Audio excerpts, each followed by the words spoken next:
네. 우리 200상자 정도 이번에 저희가 모아서 이렇게 옆에다가 잘 배열을 했습니다. 어제 저희 이 영상이랑 우리 성도님들 찍으신 사진을 제가 한국 지부 단톡방에 있어요. 거기에 올렸는데 우리 대표께서 너무 감동하시고 너무 감격해 하시더라고요. 우리 성도님들이 너무 기뻐하시는 모습이 한국에서 이제 시작하는 이 사역을 지금 교회들이 이제 하려는 교회들이 있거든요. 그 교회들에게 좀 나눠줘도 좋겠냐고 해서 여러분께 한번 여쭤보려고요.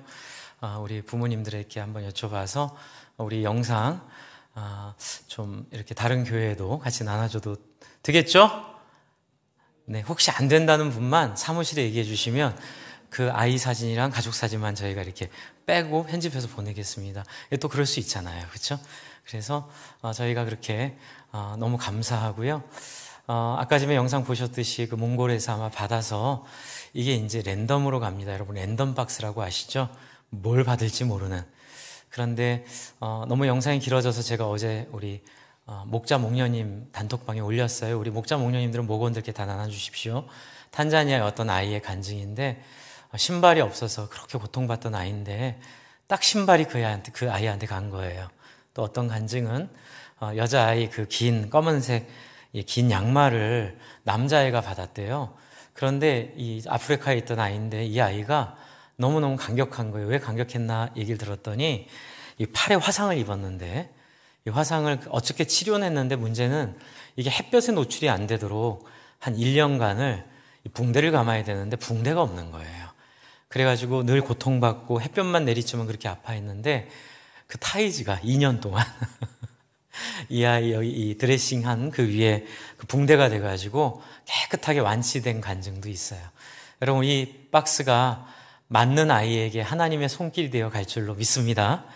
또 우리 같이 기쁨으로 함께 하셨는데 좀 매년 하고 싶어요. 우리 또 할 때마다 간증들이 나오고 또 하나님의 인도하심이 있을 걸 믿고요. 우리 시간 잠깐 기도할까요? 우리 여러분 기도해 주세요. 박스를 포장하신 분들도 기도하시고 못하신 분들도 우리가 이 앞에 놓은 200여 박스가 하나님의 섭리 가운데 꼭 필요한 아이들에게, 꼭 필요한 가정에게, 그리고 아까 전에 편지도 쓰셨는데 몽골어도 쓰셨는데 그 한 글자 한 글자가 그 아이들의 마음을 치료하고 만져달라고 이 시간 우리 한번 좀 기도하시는데 이렇게 하면 어떨까요? 앞으로 손을 좀 이렇게 박스를 향해서 내미시고 하나님 저 박스에 하나님의 손길이 다 귀한 역사 일어나도록 하나님 인도해 달라고 우리 한번 같이 잠깐 기도하겠습니다.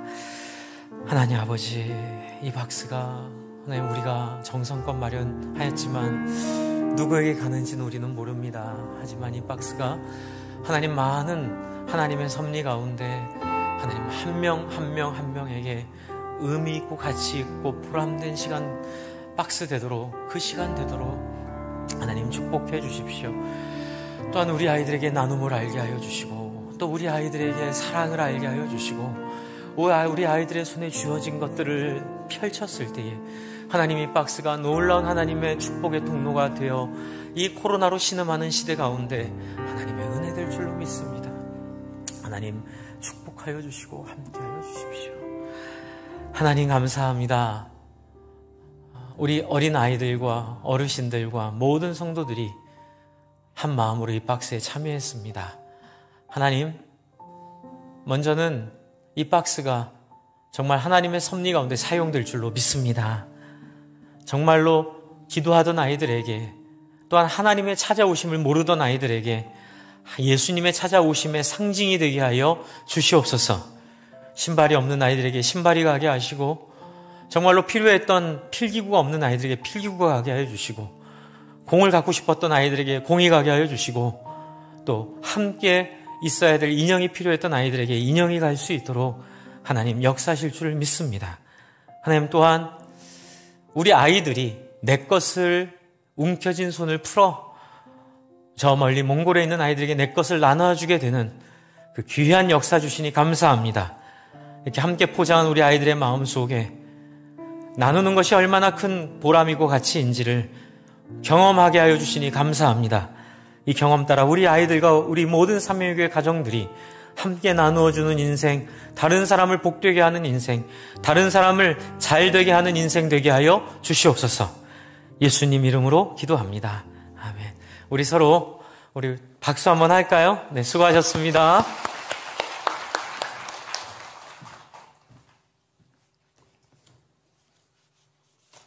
네, 이어서 교회 소식 전해드리도록 하겠습니다. 또 함께 예배 자리에 나오신 성도님들 진심으로 환영하고 축복합니다. 오늘은 또 추수감사 주일입니다. 한 해 동안 우리의 삶의 귀한 열매를 맺어주신 하나님께 감사드리는 주일 되길 바랍니다. 우리 하나님께 영광의 박수 드리려고 했는데 앞에 우리 목사님께서 이렇게 또 감사의 박수를 드렸기 때문에 생략하겠습니다. 우리 추수감사 주일을 맞이하여 모두의 헌신을 통해 사랑부와 총여전도회에서 강단을 이쁘게 꾸몄습니다. 우리 앞에 보시면 예쁘게 준비되어 있습니다. 우리 수고해 주신 모든 분들께 진심으로 감사의 마음을 전합니다. 우리 2부 예배에는 우리 학습식이 있습니다. 우리 올해는 이제 학습자 한 명만 있는데 우리 김종호 형제가 2부 예배 때 우리 학습 받도록 하겠습니다. 오늘 추수감사절 떡이 있습니다. 사랑부에서 하나님께 대한 감사의 마음을 함께 나누고자 떡을 준비했습니다. 나가실 때 한 가정당 한 개씩 꼭 받아가시면 되겠습니다. 우리 7번 광고입니다. 우리 지난 3회에 걸쳐 진행된 말씀 사경회가 잘 마쳤습니다. 우리 섬겨주신 모든 분들께 감사의 마음을 전합니다. 또 귀한 말씀 들었는데요. 잘 간직하시기를 또 바라고요. 돌아오는 수요 예배는 우리 합신세계선교회 소속인 박영준 선교사님께서 말씀을 전하십니다. 우리 많이 오셔서 귀한 말씀에 은혜 받으시기를 바랍니다. 우리 함께 사명표 제창하도록 하겠습니다. 나도 예수 닮은 제자로 영적 가문 일으키고 12목장 배가로 12선교사 후원하겠나이다. 제자 성장 5단계 목표. 신자가 되라, 제자가 되라, 성자가 되라, 목자가 되라, 사명자가 되라. 구두 광고 하나 있습니다. 우리 함께 섬기시던 우리 사랑초원 조선희 집사님께서 우리 지난 금요일 소천하셨습니다. 우리 어제 입관 예배를 다녀왔고요. 또 내일 새벽에 우리 발인 예배가 있습니다. 발인 예배는 교회에서 새벽 5시에 출발합니다. 우리 함께 가실 분들은 5시까지 오시면 감사하겠습니다. 우리 최종문 집사님의 또 어머니이시기도 합니다. 우리 성경 봉독하겠습니다. 요한복음 4장 3절 4절 2절입니다. 신약성경 147면에 있고요. 요한복음 4장 3절 4절 짧은 2절입니다. 우리 다 같이 함께 읽도록 하겠습니다. 요한복음 4장 3절 4절을 우리 같이 읽도록 하겠습니다. 유대를 떠나사 다시 갈릴리로 가실새 사마리아를 통과하여야 하겠는지라. 아멘. 우리 주님의 성령 찬양하신 후에 낮은 곳으로 흐르는 마음 이란 제목으로 담임 목사님께서 설교하시겠습니다.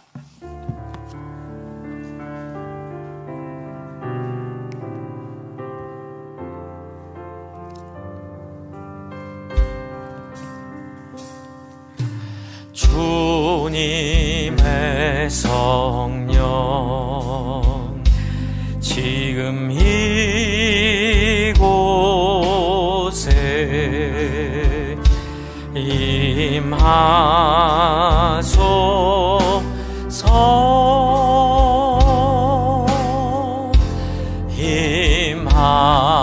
임하소서 주님의 성령 지금 이곳에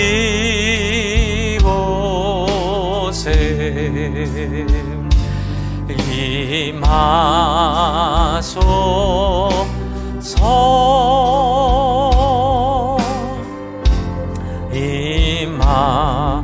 임하소서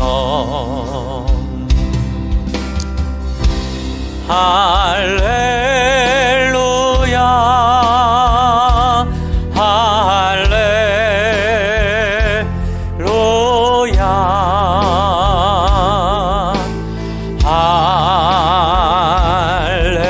할렐루야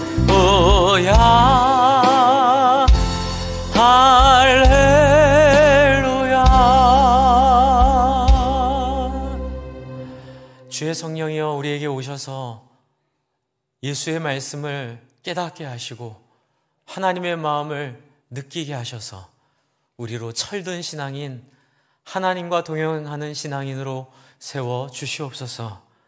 말씀하십시오. 듣겠습니다. 예수님 이름으로 기도합니다. 아멘. 우리 옆에 분 목례로 인사하겠습니다. 안녕하세요. 네, 반갑습니다. 코로나로 인해서 사람이 그리워지죠. 그렇게 함께 어울리고 함께 이야기하고 다니던 그 시간이 너무 그리워지는데, 네, 기대합니다. 내년엔 좀 마스크를 벗고 우리 함께 예전처럼 갈 수 있는 일이 있을 수 있도록, 그때까지만 우리 좀 더 참고 좀 더 인내하면서 잘 고비를 넘겼으면 좋겠습니다. 저희는 지난 2주 동안 이 코로나 때문에 방역 수칙 지키면서 하려고 수요일, 금요일, 또 지난주 금요일 저녁에 저희가 금요일, 수요일, 금요일 이렇게 3번에 2주에 걸쳐서 말씀 사경을 했습니다. 참 그런데 하나님께서 주신 말씀이, 우리 목사님이 처음에 저희한테 보내주신 말씀이랑 2 본문이 바뀌었는데, 목사님도 기도하시면서 하나님이 우리 교회에 주실 말씀들을 다시 받고 또 하나님의 인도를 받으신 것 같아요. 제가 그 말씀을 다 들으면서 어쩌면 이렇게 우리에게 분명한 말씀을 주셨을까. 그래서 제가 한번 잠깐 정리를 해보면요. 첫째 날에는 여러분 기억하시나요? 하나님의 목적과 우리의 목적이 같아야 한다. 하나님의 목적과 우리의 목적이 다르기 때문에 사울이 했던 그런 어려움들이, 문제들이 발생했다. 이렇게 우리 설명을 하시면서 하나님께 돌아가기 위해서 필요한 것은 하나님의 목적을 우리가 잘 이해해야 한다라는 말씀 주셨고요. 둘째 날에는 기도는 탱크의 기름이다.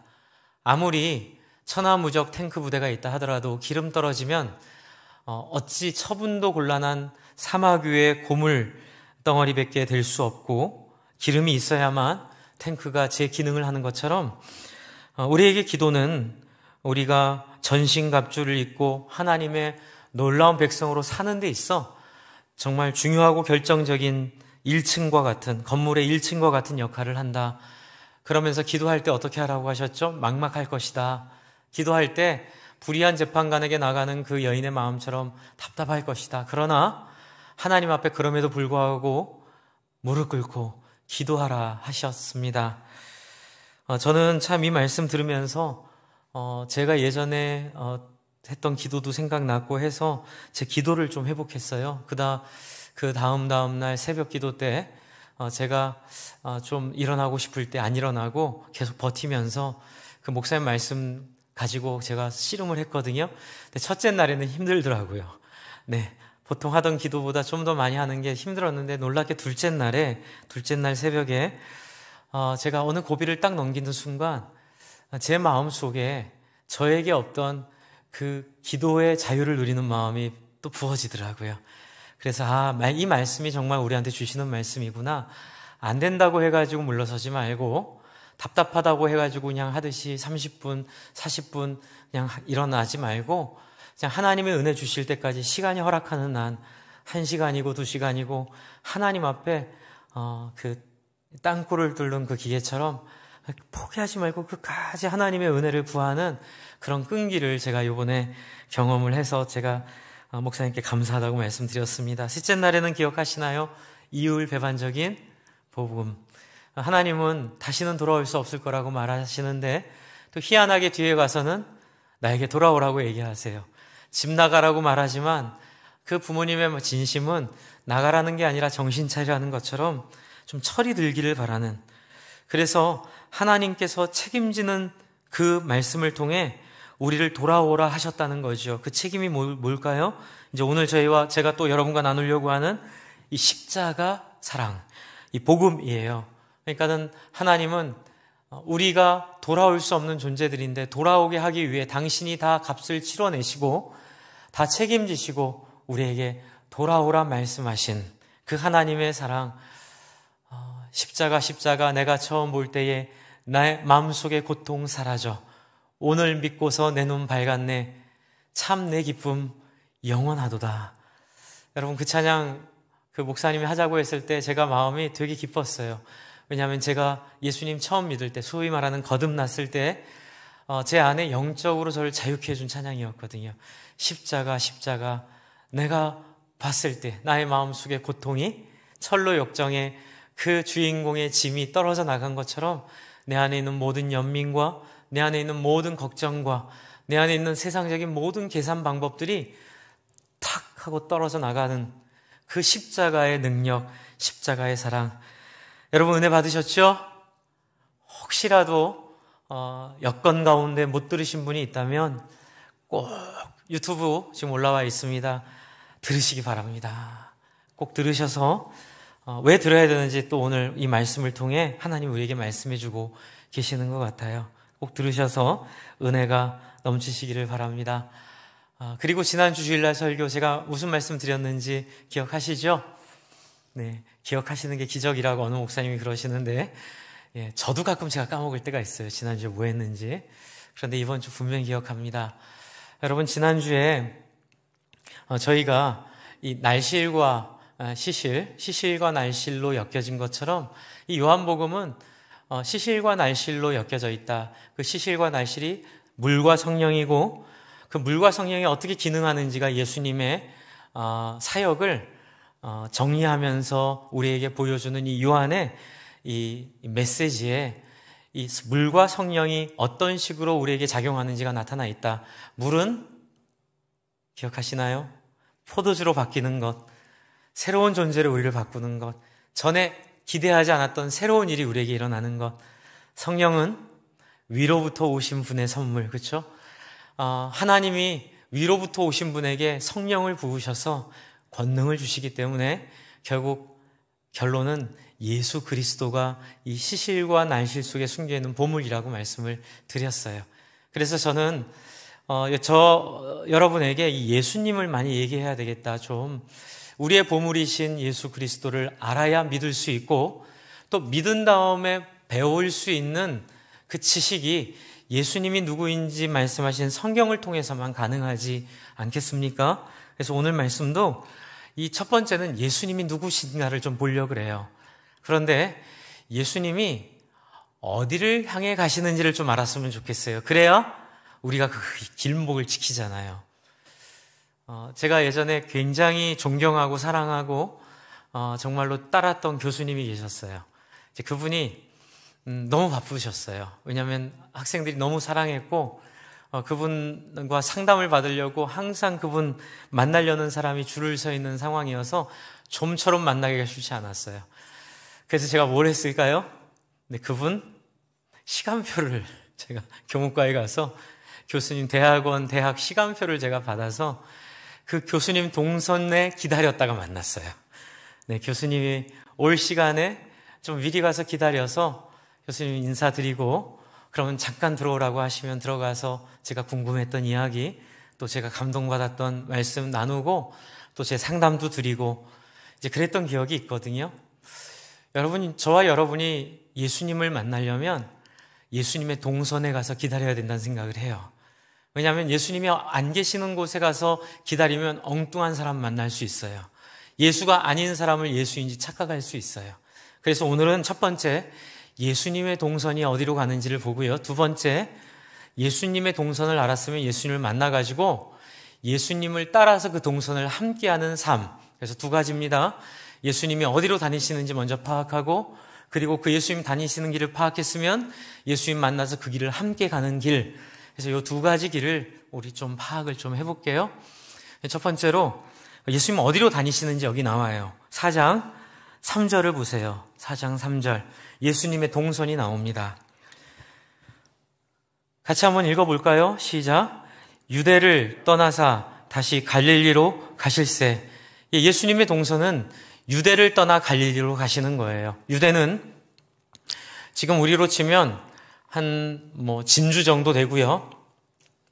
갈릴리는 개성 정도 된다고 보면 쉽겠죠. 그리고 그 가운데 이 경기도가 사마리아 정도 된다고 보시면 돼요. 그래서 진주에서 떠나서 개성으로 가시려고 하는 거예요. 목사님 그냥 예수님 가시는 거네요 라고 생각할 수 있겠지만 이 요한 사도는 또 이 안에 또 하나의 보물을 숨겨놨어요. 그 보물이 뭐냐면 깨닫는 거죠. 왜 예수님이 유대를 떠나려고 하시는지. 이게 첫 번째예요. 그 동선의 파악에서 필요한 게 왜 유대를 떠나려고 하시는지, 그리고 왜 갈릴리로 가시는지. 첫 번째, 유대를 떠나려고 하시는 이유가 뭐라고 써 있나요? 4장 1절에 보시면 이렇게 돼 있어요. 예수께서 제자를 삼고 세례를 베푸시는 것이 요한보다 많다는 말을 누가 들었어요? 바리새인들이 들은 줄을 주께서 아신 거예요. 예수님이 지금 유대를 떠나려고 결심하신 건 바리새인들 때문에 그래요. 이 성경에 명백하게 나와 있고요. 다른 본문도 보면 대부분 예수님 자리 떠나시는 건 예수님을 오해하는 사람들과의 충돌을 하지 않으시려는 이유들이 많아요.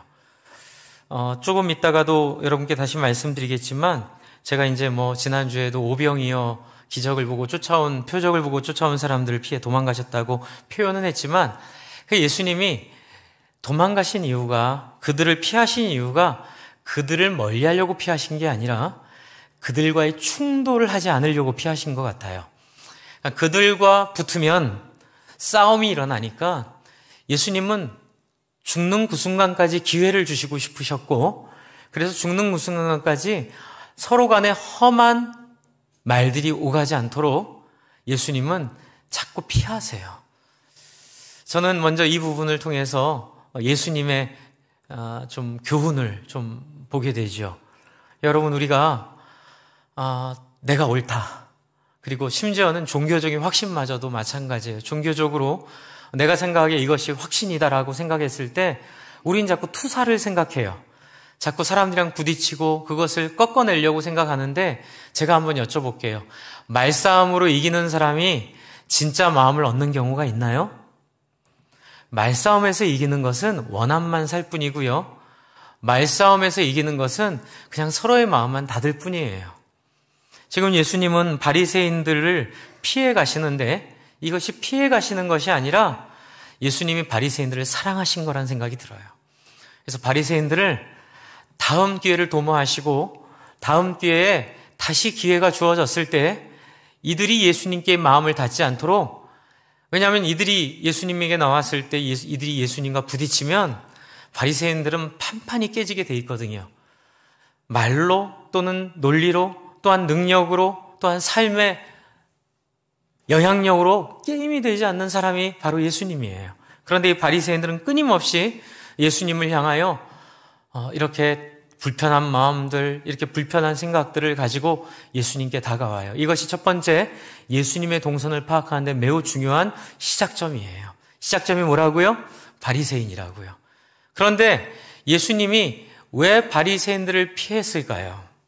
첫 번째는 아까 말씀드린 것처럼 나중을 기하기 위해서이고요. 그 안에 있는 이유는 바리새인들이 4장 1절에 보시면 바리새인들이 들은 줄을 주께서 아셨다고 써 있는데, 이 이야기는 앞에서부터 연결되는 이야기예요. 1장을 보시면, 요한복음 1장을 보시면 1장 19절에 지금 요한 사도가 요한복음을 적으면서 지금 단지 18절 만에 19절에 이 부정적인 사람들의 얘기를 시작해요. 그런데 이 19절에 있는 유대인들이 예루살렘에서 제사장들과 레위인들을 요한에게 보내어 내가 누구냐 물을 때 요한이 증언이 이러하니라, 이렇게 시작되잖아요. 그런데 이 유대인들이 제사장들과 레위인들을 요한에게 보낸 그 이유를 이미 1장 앞에서 설명을 해요. 뭐라고 설명하냐면 9절이에요. 9절. 네, 9절. 5절 한번 같이 읽어볼까요? 1장 5절 시작. 빛이 어두움에 빛이 돼 어두움이 깨닫지 못하더라. 그렇죠? 9절 같이 읽겠습니다. 시작. 참빛 곧 세상에 와서 각 사람에게 비추는 참빛이 있었나니. 그리고 19절에 가장 먼저 얘기하는 게 이 어두움에 속한 사람들의 얘기예요. 여러분, 제가 지난주에도 말씀드렸죠. 요한복음은 시간 순서나 어떤 그 물리적인 순서에 의해서 적혀 있지 않고요. 이 요한복음은 철저히 빛과 어둠이라는 주제에 맞춰서 요한 사도가 적은 거예요. 그렇기 때문에 이 지금 말하고 있는 빛과 어두움이 핵심 주제고요. 이 빛은 당연히 예수 그리스도지요. 그런데 문제는 어두움의 본질이 뭘까? 그 이야기를 19절에 하는 거예요. 어두움의 본질이 뭐예요? 유대인들이에요. 주류 세력들이에요. 그리고 예루살렘에서 제사장들과 레위인들을 요한에게 보내요. 보셔요. 누구를 보냈어요? 요한에게 보낸 사람이 누구예요? 제사장들과 레위인들을 보내죠? 이 사람들 누구예요? 전문가들이에요. 전문가들을 유대인들이 합의를 해서 전문가들을 요한에게 보내는데 지금 이들이 왜 어두움일까요? 이들의 질문 속에 이들의 동기가 숨겨 있어요. 19절에 보면 요한에게 이르러 뭐라고 물어보죠? 내가 누구냐? 왜 내가 누구냐? 이렇게 물어봤을까요? 내가 누구냐? 이들의 관심은 뭐냐면 듣보잡이라고 아세요? 여러분 듣보잡? 네, 어디 근본도 없는 것들이 뭐 이런 표현들 어른들이 하실 때가 있잖아요. 유대인들 입장에서는 듣보잡이 하나 뚝 하고 갑자기 튀어나와서 자기들이 배운 공부도 한 번도 해본 적이 없고 자기들 속에서 인정받아 본 적도 없는 어떤 한 사람이 영향력을 미치고 있는 거예요. 근데 여기서 굉장히 조심해서 봐야 됩니다. 영향력을 미치는 게 중요한 게 아니라 어떤 영향력을 미치고 있었죠? 요한이요? 좋은 영향력을 미치고 있었어요. 요한이 세례를 베풀 때에 사람들이 많이 몰려왔고요. 요한은 우리의 마음의 근본을 건드리는 얘기를 했었어요. 우리 지난주에 박지용 목사님이 이율배반적인 복음 말씀하시면서 그 하나님이 너희는 다시는 회복 못할 거라고 하고 집 나가라고 말씀하시면서도 다시 돌아오라고 하신 그 초청의 말씀, 그 말씀을 사실은 저는 요한이 했다는 생각을 해요. 그런데 문제는 이 유대인들이 이런 얘기를 들어본 적이 없는 거예요. 사실 이런 얘기를 해야 될 사람은 누굴까요? 바로 지금 19절에 요한을 찾아간 제사장들과 레위인들이 이 얘기를 해야 되는데 이들이 이런 얘기를 안 한 거예요. 왜 안 했을까요? 지금 이들이 하는 질문 속에 그 이유가 있어요. 이들이 하는 질문은 철저히 내가 누리고 있는 이 형편과 지금 네가 하고 있는 그 말이 어떤 상관이 있고 어떤 영향을 나에게 줄 것인지에 대한 관심밖에 없어요. 쉽게 말하면 자기들이 혹시 잃어버릴 것이 있지 않는가라는 매우 자기 중심적이면서도 종교적인 태도이고 관심이라는 거예요. 이들은 메시아를 기다렸죠. 그래서 이들이 물어봐요. 불안해서. 너 메시아냐? 그랬더니 요한이 여러분 하나님 참 이상하세요. 저 같으면 제가 늘 말씀드리죠. 저 같으면 이 사람들 이용할 것 같아요.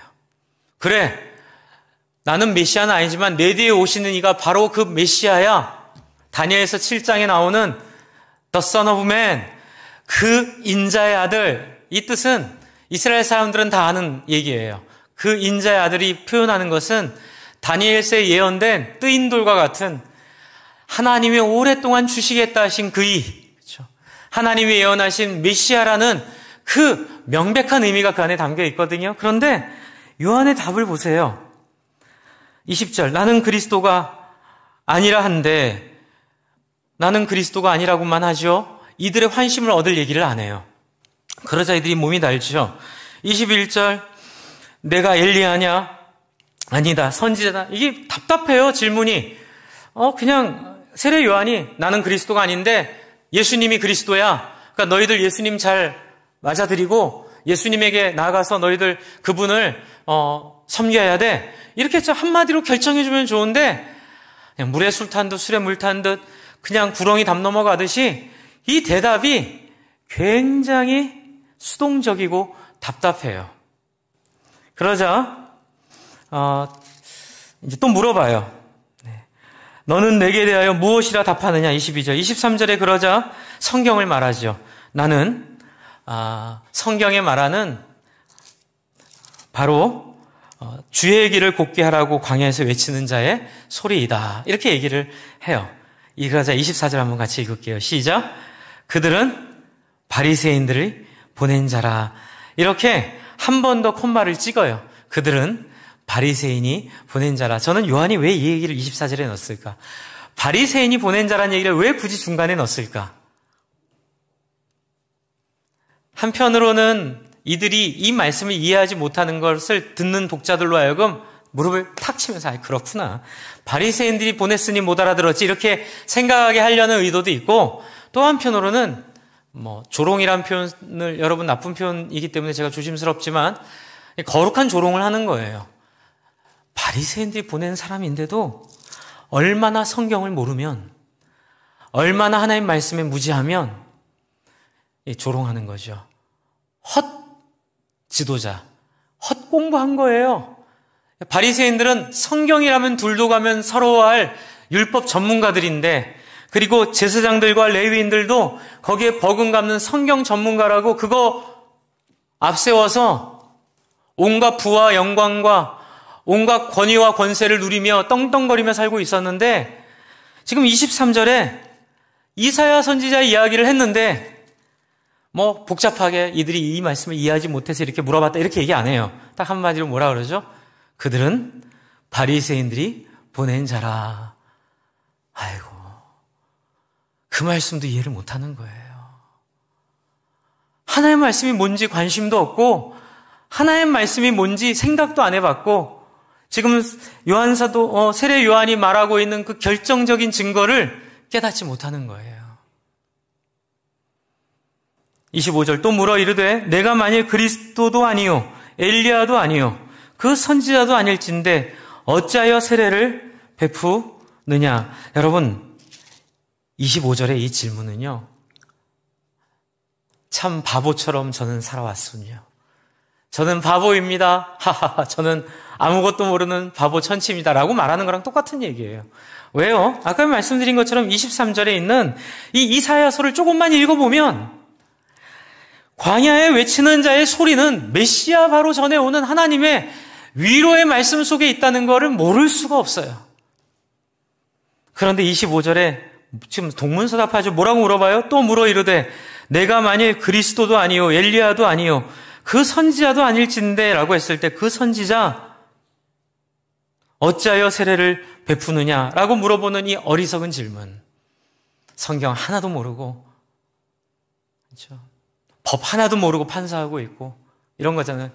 의학대학도 안 나왔으면서 의사하고 있고, 그렇죠? 성경도 모르면서 설교하고 있고, 그렇죠? 회계도 모르면서 은행에서 일하고 있고, 이건 말이 안 되는 거잖아요. 지금 그런데 바리새인들과 이들이 이런 사람들임을 드러내고 있는 거예요. 여러분, 이사야 그 나는 광야에 외치는 자의 소리를 이해하면요, 여기서 바리새인들은 무릎을 꿇었어야 돼요.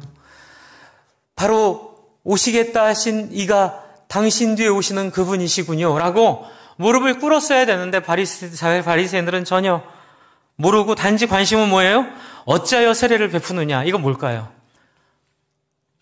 왜 우리 밥그릇 자꾸 건드려? 우리가 어디 라이센스도 없는 데가 나와가지고 사람들 다 너희한테 가잖아. 여러분, 단순히 이들이 세례 받으면서 세례 주면서 돈 받은 건 아니지만, 이 유대인들이 살 수 있는 가장 기본은 뭐냐면 성경을 빙자하여 율법을 빙자하여 이들에게 이들의 인생을 딱 한 손에 움켜쥐고 영향력을 미치는 인생들이었어요. 그런데 사람들이 모이지 않는 거예요. 그 누구한테 가요? 세례 요한한테 가는 거예요. 결국은 여기에 그 시장바닥의 논리가 나오기 시작합니다. 죄송한 표현할게요. 그냥 그 시장바닥의 논리가 하나도 안 그런처럼 하면서 이야기하던 이 바리새인들의 모습 속에서 나오기 시작해요. 그러자 요한이 이렇게 알듯 모를 듯 대답해요. 나는 물로 세례를 베풀거니와. 요한도 참 지혜롭죠. 여기서 내가 세례 줄 수 있다는 걸 고집하거나 이들과 논쟁하지 않아요. 그리고 이들의 허락을 맡으려고 하지 않아요. 살짝 무시해버려요. 여러분, 이게 오늘 예수님이 떠나게 된 이유와 관계가 있어요. 살짝 무시해버려요. 그리고 뭐라고 말하죠? 모는 지져라. 모는 간다. 그렇죠? 네, 상관없이 가요. 요한이 대답하되 나는 물로 세례를 베풀거니와 너희 가운데 알지 못하신 한 사람이 섰으니 27절 곧 내 뒤에 오시는 그이라 나는 그의 신발끈을 품기에 감당하지도 못하겠노라 하였더라. 이 일은 요한이 세례 베풀던 곳 요단강 건너편 베다니에서 일어난 일이니라. 여러분, 이게 보여주는 좀 어렵죠? 제가 쉽게 애를 써서 쉽게 한번 설명해 드려 볼게요. 이게 핵심은 뭐냐면 예수님은 세례 요한은 지금 영혼들에게 관심이 있어 이 땅에 오셨는데 하나님의 율법을 맡았다고 말하는 바리새인들은 영혼에 대한 관심은 껍데기일 뿐, 성경은 충분히 영혼에 대한 관심을 말하고 있는데 그 본질을 이야기하고 있는 세례 요한이 있음에도 불구하고 이들의 관심은 다 어디 있어요? 밥그릇에 있어요. 단지 그들이 말하는 건 자기 밥그릇을 지키기 위한 미사여구일 뿐이에요. 아무리 좋은 종교적인 말, 아무리 좋은 종교적인 언어를 말한다 하더라도 실제로 그들의 중심 가운데 있는 것은 자기들이 누리고 싶어하는 그 세속적인, 아까 말씀드렸죠, 시장바닥의 논리, 그 천박한 그 한 푼이라도 더 벌고 싶고 하나라도 더 내 것으로 만들어서 딴 사람이 어떻게 살던 상관없이 나는 은퇴하면 전 세계를 비행기 타고, 뭐 그게 나쁘다는 얘기는 아니에요. 그냥 묘사를 그렇게 하는 거예요. 비행기 타고 다니면서 나는 이 보장된 인생 속에서 행복하게 살아야지, 요 생각 안에 갇혀 있는 사람이에요. 예수님께서는 이들을 알고 계셨죠. 그래서 예수님은 이들과 안 싸우세요. 그냥 예수님, 지금 요한 사도도 이 어두움이 이들이라고 보고 있고요.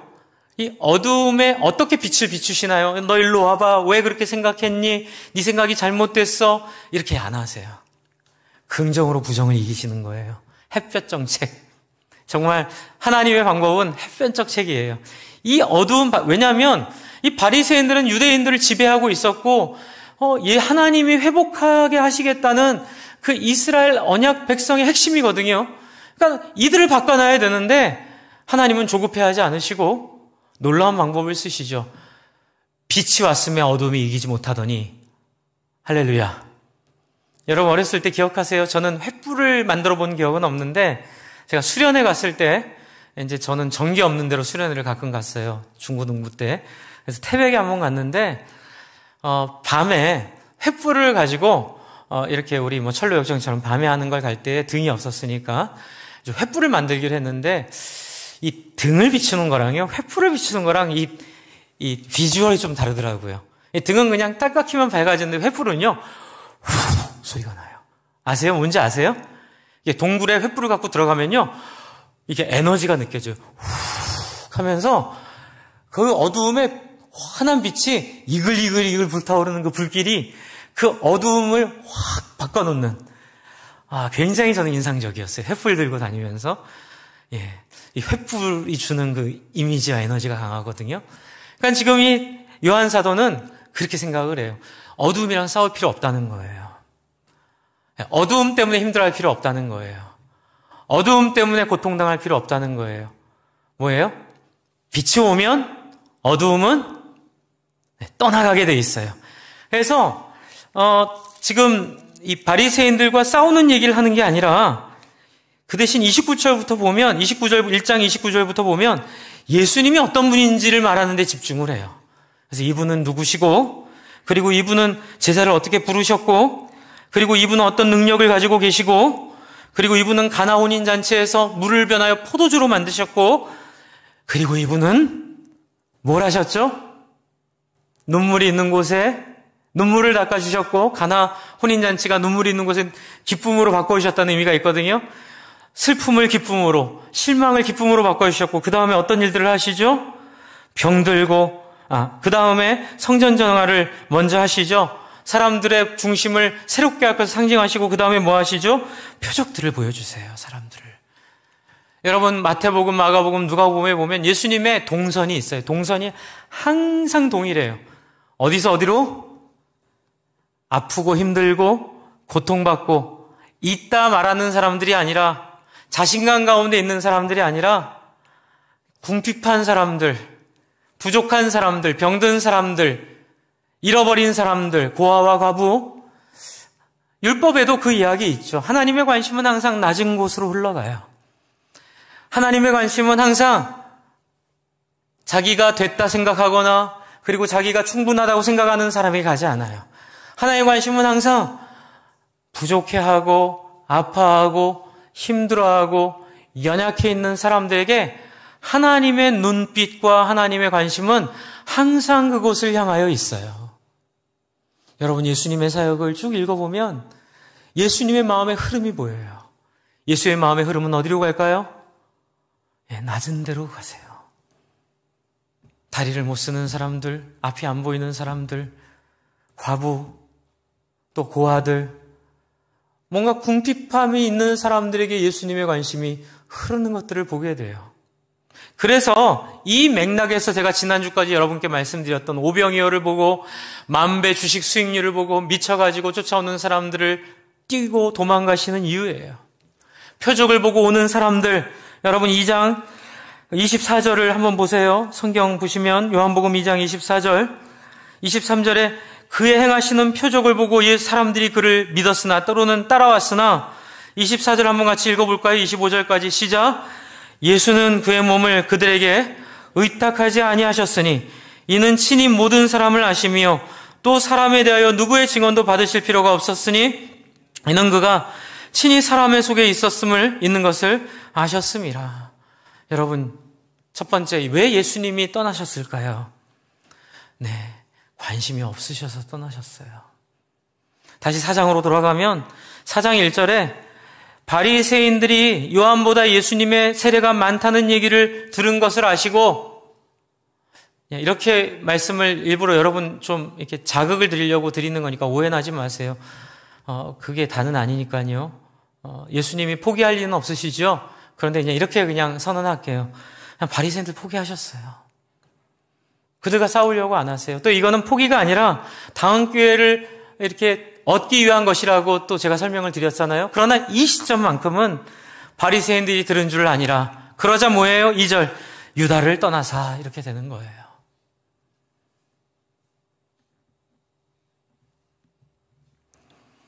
이제 우리의 적용은 조금 이따 하고요. 그럼 유다를 떠나시게 됐어요. 바리새인들 때문에 순수히 말 통하지 않을, 그리고 철저히 세속적 기준을 가지고 종교 생활을 하고 있는, 하나님마저도 자기의 유익을 위한 도구로 생각하여 그렇게 잘못된 신앙생활을 하고 있는 소용없어요. 세계 제일 큰 교회, 그것도 우리를 보장해 주지 않아요.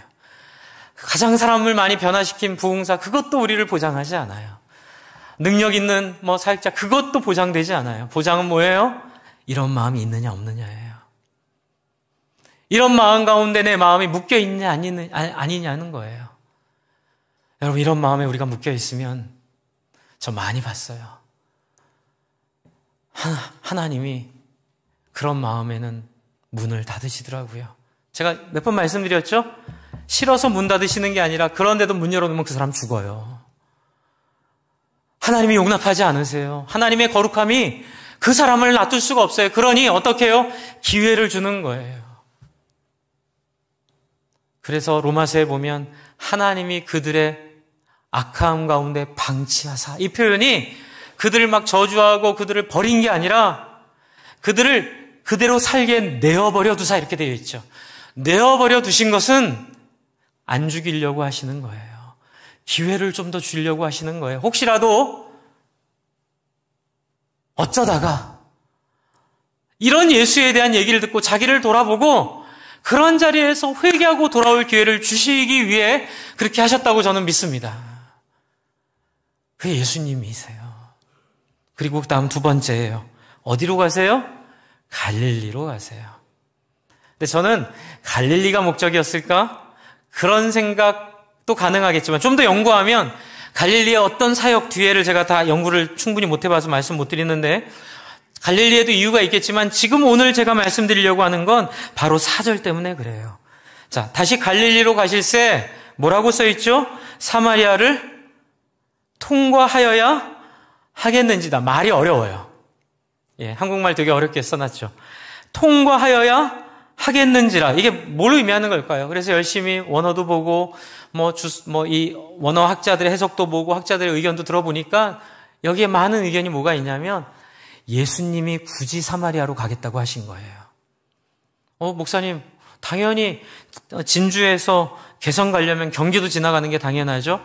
네, 지리상은 그렇지만 그 당시에는 그건 당연한 게 아니었어요. 길은 편한 길이었어요. 평지였기 때문에 사마리아로 가는 게 빠르긴 했는데 역사적인 문제가 있었어요. 제가 작년에 설교드렸지만 북이스라엘과 남유다가 있었는데 북이스라엘이 먼저 망하죠. 근데 사마리아는 북이스라엘에 속해 있었어요. 근데 사마리아를 망하게 한 그 외세가 이 남유다를 망하게 한 외세가 달라요. 우리로 치면 이 북이스라엘 사마리아는 중국한테 망했다면 이 남유다는 러시아한테 망한 거예요. 그런데 이 아수르죠.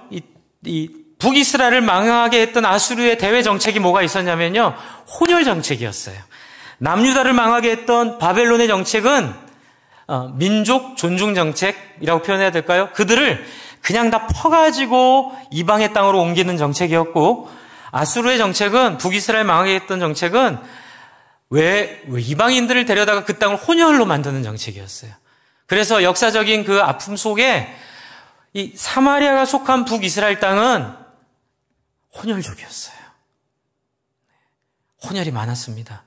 근데 여러분 성경 보시면 아시겠지만 율법에 뭐가 있어요? 이방인과 결혼하지 말라 있잖아요. 그렇죠? 이래가지고 이 정통 유대인들은 사마리아인 보기를 개같이 봤어요. 제가 표현이 좀 강하다 생각하시겠지만 성경에 써 있는 거예요. 네, 개같이 정말로 그 짐승같이, 그렇죠? 봤어요. 그래서 사마리아인들을 상종을 하지 않았어요. 사마리아인들도 화가 나서 성경을 고쳐버려요. 그래서 예루살렘에서 예배하라는 글자를 지워버리고 자기들 땅에 있는 그리심산 에발산에서 예배하라고 그런 식으로 새롭게 교제를 만들어서 사마리아 민족 교육을 하게 된 거죠. 근데 여러분 아시죠? 아무리 사마리아인들이 유대인들을 비난하고 내가 유대인들과 다르다고 말하지만 역사적 사실이 뭐예요? 유대인들이 정통이고 사마리아인들이 혼혈이에요. 사실에서 오는 열등감을 벗어날 수가 없어요. 저는 예전에 인종차별 심했을 때 어떤 흑인분이 한국에서 아빠가 흑인이었고 엄마가 한국 사람이었나 봐요. 자기 몸이 이렇게 흑인 피가 흐르는 것 때문에 차별을 받아서 너무 속이 상해서 집에 가서 수세미로 자기 팔을 피가 날 때까지 벗겨냈다는 얘기를 들은 적이 있어요. 여러분 이게 뭔지 아시겠죠? 사마리아 땅은 어떤 땅이에요? 네, 열등감으로 가득 찬 땅이에요. 유대인들 보면 싫어하지만 싫어하는 게 유대인이 싫어서가 아니라 유대인들이 멸시하기 때문에 유대인들을 싫어하는 거예요. 그들 마음속엔 이미 루저로서 갖게 되는 그 정말로 열등감과 정말로 그 아픔이 이 안에 있어요. 제가 중학교를 갔는데요. 2학년 때 우열반을 나누더라고요. 제가 첫 반은, 그러니까 우열반도요, 네, 30% 70으로 나눴어요. 제가 이제 초등학교는 사립을 나왔거든요. 그래서 처음에는 우반에 있었어요. 그런데 이제 기름이 떨어졌어요. 그래서 딱 한 학기 우반에 있다가 나머지를 다 열반에 살았거든요, 제가. 네, 여러분이 그런 사람 설교를 듣고 있습니다. 죄송합니다. 제가 얼마나 상처를 받았는지 몰라요. 정말 죽고 싶었어요. 학교 가는 게 창피했고, 그리고 선생님들도 저를 2등 시민 취급하고, 아이들도 저를 2등 시민 취급하고, 제가 이제 초등학교를 사립을 나왔기 때문에 중학교 갔을 때 저를 규율부장을 시키더라고요. 그래서 임원이 돼서 한 1년 반을 임원으로 살다가 임원 중에 열반으로 떨어진 사람은 저 혼자였어요. 영광스럽게도. 네. 나머지 같이 임원했던 친구들은 다 우반에 가서 얼마나 잔인한지 몰라요. 그리고 시험 보면 성적 순대로 게시판에 게시하고 야만의 시대를 제가 살았어요. 그런 야만적인 시대를. 저희 고등학교 졸업할 때 같은 교회에서 제가 한번 설교드렸지만 다 같이 아름다운 고3 생활 지냈는데, 그렇죠? 서울대학 간 친구는 플랜카드 걸리고 나머지는 고개를 푹 속이고 죄 지은 인간처럼 흔적도 없이 다녀야 됐던 그 마음 아시죠? 그게 바로 사마리아인들의 인생이었어요. 그게 1, 2년이 아니라 수백 년 동안 사람들이 지나다니지 않는 거예요. 다 저 산으로 가고 다 저 바다 쪽으로 가고, 길은 여기가 편하거든요. 사마리아로 가면 그래도 힘들지 않게 가요. 그런데 일부러 더럽다고 피해가지고 저 산길로 올라가는 사람들을 보는 사마리아인들의 마음은 어땠겠어요? 그리고 누가 있죠? 사마리아에 갔더니 한 여인이 있죠. 그런데 이 여인이 야곱의 우물 옆으로 오는데 어디 사는 사람이냐면 수가라는 동네에 이르러 야곱이 그 아들 요셉의 집단에 가깝고 거기 야곱의 우물이 있다고 얘기하는데 예수께서 여인을 만나잖아요. 근데 학자들이 이렇게 연구를 해봤더니 이 여인이 살던 동네는 이 우물 옆이 아니었대요. 이 우물 옆이 아니고 어디죠? 1마일 떨어진 1.6km 떨어진 지역, 그 마을이 이 우물에서 1.6km 떨어진 지역에서 이 여인이 굳이 낮에 여기까지 찾아온 건데, 여기서 우리는 뭘 알 수 있냐면요, 이 여인이 매우 소외된 삶을 살았다. 게다가 남편이 있어요, 없어요? 없죠. 몇 명한테 버림당해요? 5명한테 버림당하고 지금 있는 그 남자도 네 남편이 아니다. 이제 6명한테 버림당할 운명에 처해 있는 여인. 이스라엘 상황에서는 가장 낮은 사람이에요. 열등감에 쩔어 있는 그 지역에서도, 여러분, 그 당시 집값이 어디가 비쌌을까요? 우물 반경 100m, 200m, 300m, 400m. 제일 비싼 지역은 바로 우물 앞에 있는 집들이고요. 이해가 되시죠? 네, 지금이야 수도가 있지만 그 당시에는, 그리고 이 우물이 굉장히 좋은 우물이래요. 야곱의 우물이라 불렀던 우물이 굉장히 좋은 우물이라서, 또 그런 거 여러분 아시죠? 뭘 하나 먹어도 유기농 먹는 사람들, 그렇죠? 예, 아이들 뭐 하나 해줘도 명품, 꼭 이렇게 명품 유모차, 뭐 아이들 장난감도 벤츠에서 나온 이 전동 카트, 뭐 하여튼간 뭐 뭘 해도 꼭 좋은 걸 해주고 싶어하는 사람의 마음이 바로 이 여인의 마음 속에 보인다는 거예요. 왜요? 이 여인은 1.6km 떨어진 곳에 살았음에도 불구하고 학자들의 연구에는 다른 우물도 있었대요. 네, 1.6km에서 보면 굳이 야곱의 우물까지 안 와도 갈 수 있는 마이너 우물들이 있었다는 거예요. 그런데 이 여인은 메이저에 살고 싶지만 능력이 안 돼. 어쩔 수 없이 저 변두리로 몰려났고, 비록 남자들에게 버림당했지만 그래도 자기를 이렇게 소중하게 여기는 그런 마음들이 있어서, 그러니까는 이게 메이저를 추구하는 마이너의 삶, 그렇죠? 예, 중심을 추구하는 외곽의 삶. 여러분, 제가 얘기 왜 드릴까요? 이런 사람들은 마음에 병이 많아요. 예, 내가 추구하는 그 삶을 살지 못하기 때문에 자꾸 이렇게 이해할 수 없는 치장이나 이해할 수 없는 소비를 하게 되거든요. 지금 그런 모습이 이 여인의 모습인 거예요. 그래서 이 여인을 통해서 우리가 볼 수 있는 건 뭐예요? 목마른 사람이에요. 네. 남편에게 목마르고 내 인생에게 목마르고, 왜 나는 다른 사람처럼 화려하게 살면 안 돼? 왜 나는 다른 사람 잘 살면 안 돼? 그런데 우리의 죄된 이 세상이 1등 시민과 2등 시민을 나누고, 그렇죠, 강남과 그 외 지역을 나누고, 그렇죠, 우리가 소위 말하는 우등과 열등을 나누는 그러한 세상 속에 가장 아파하고 힘들어하고 어려워하는 한 대상이 여자였어요. 저는 이게 매우 상징적이라고 봅니다. 왜 갈릴리로 가시려고 하셨을까요? 사마리아 때문에 그래요. 사마리아 땅을 지나여야 하겠다 하시는지라. 이제 이 표현에 예수님의 의지가 있는 거예요. 내가 꼭 사마리아 땅에 가서, 예수님 전지전능하셨겠지요. 아셨을 거예요. 가장 낮은 곳에 가장 열등감 가운데, 그리고 이런 거 있잖아요.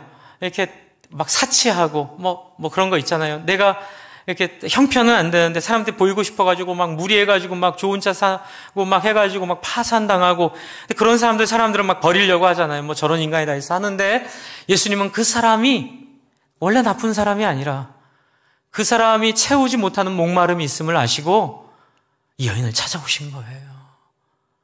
저는 이 부분이 굉장히 저한테 감동을 주셨어요. 저는 거기까지는 안 되거든요. 힘들고 어려워도 잘 살려고 하는 분들을 이렇게 도와주고 싶은 마음은 있지만, 막 그것을 막 이렇게 자기 허위, 이렇게 사치로 막 이렇게 이용하고, 그래서 막 사람들에게 있는 듯하게 보이려고 하는 사람을 도와주고 싶지는 않잖아요. 근데 예수님은 아신 거예요. 왜 그러는지. 그래서 예수님은 어디로 가세요? 그 여인에게로 가셔서 그 여인을 만나 물을 매개로 대화하시는 거예요. 이제 이 내용은 좀 더 다음번에 자세히 좀 살펴보도록 하고요. 여러분, 예수님 어디서 어디로 가시죠? 자신감 있는 사람들로부터 열등감 있는 사람들에게, 그렇죠?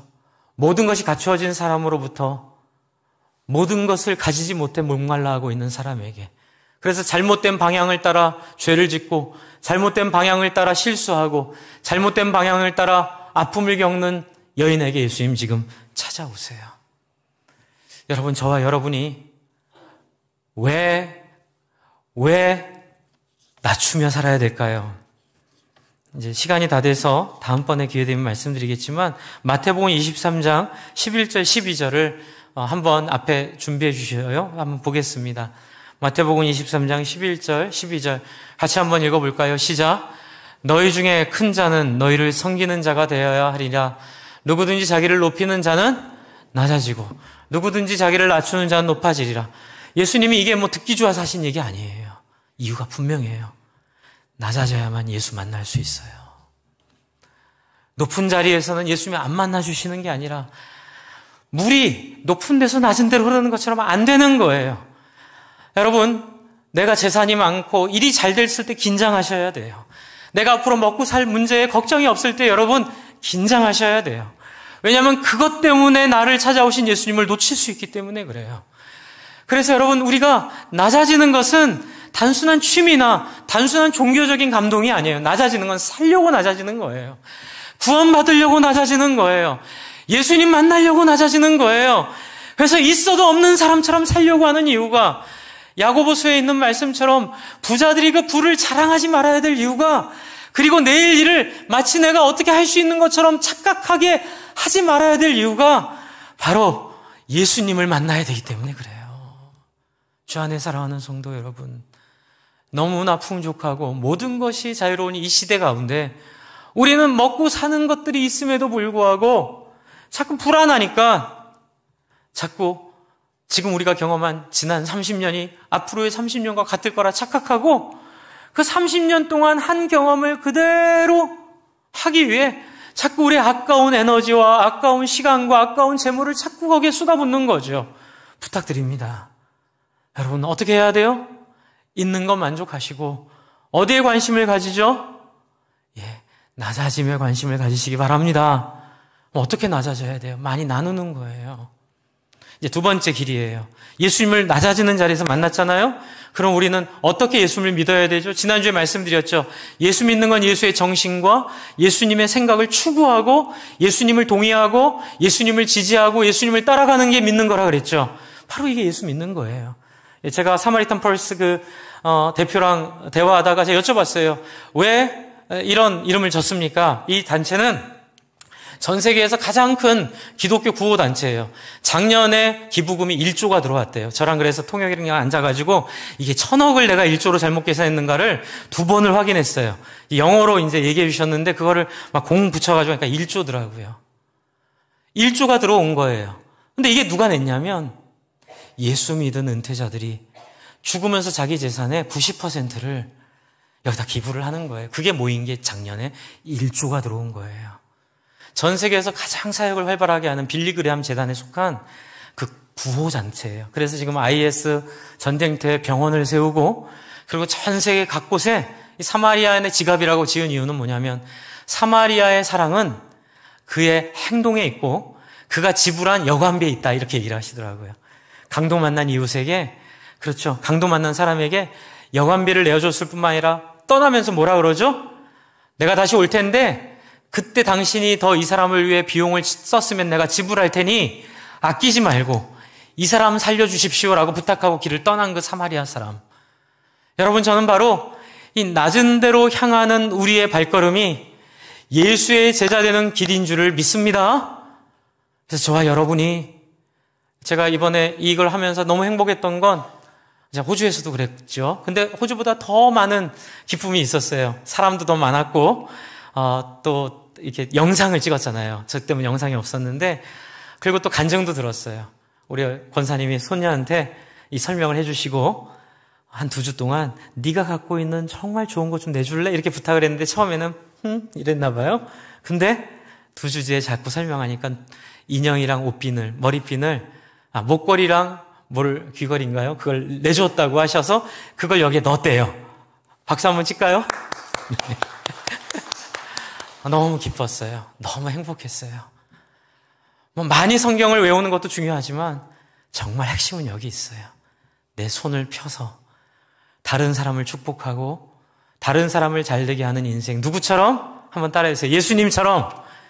이게 예수의 행적이었고 예수의 관심이었고 예수님의 헌신이셨어요. 오늘 이 시간 여러분 잠깐 우리 기도할 때에 2가지 길이에요. 예수 만나는 길에 내가 가 있겠습니다. 스스로 바리새인으로 나를 만드는 모든 환경을 여러분 잘 파악하시고 그 환경에서 벗어나세요. 2번째는 저도 예수 따라 낮은 곳으로 흐르겠습니다. 여러분 지금 주변에 힘들고 어려운 분들, 또 외로운 장례들 있잖아요. 유력한 분의 장례에 많이 모이고 외로운 분의 장례는 안 오는 그런 건 교회가 아니잖아요. 외로운 분일수록 더 많이 사람들이 모이고, 그렇죠? 힘들고 어려운 사람일수록 내가 받을 것 생각하지 않고 많이 부어주는 그런 사랑으로 우리 예수님 닮아가고 예수님 따라가고 예수님께 매혹당하는 그러한 우리의 삶 되게 해달라고 여러분 이 시간 한번 간절히 좀 한번 기도하겠습니다. 같이 기도하겠습니다.